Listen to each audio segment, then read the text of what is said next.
月20的午后，戏棚上代扮装的演员为一名继晚上重要的客家大戏最后彩排。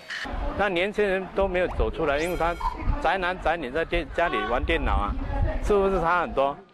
新永光副团长翁义富从83岁老母亲手中接棒，剧团荣获2010年客委会传统戏曲第1。亮眼成绩的背后，没有冷气，没有豪华舞台灯光，野台上一切克难。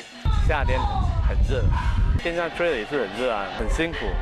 老板跟员工通通都很辛苦。 一个成军48年的歌剧团，最年长的团员年过70，也有20多岁新秀加入。灵魂人物叶香兰以当年客家戏曲有段遗失的美好。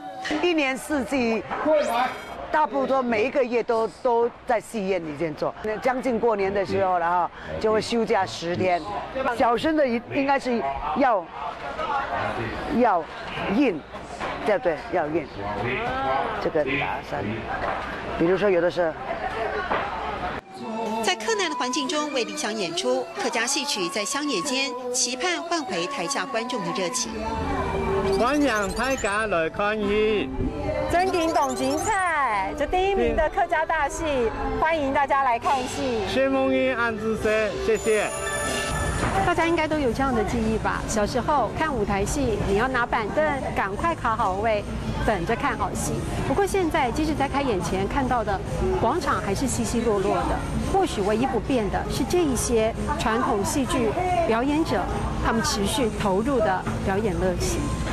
逢人睇家來看戲，真景董景彩。逢人睇家來看戲，真景董景彩。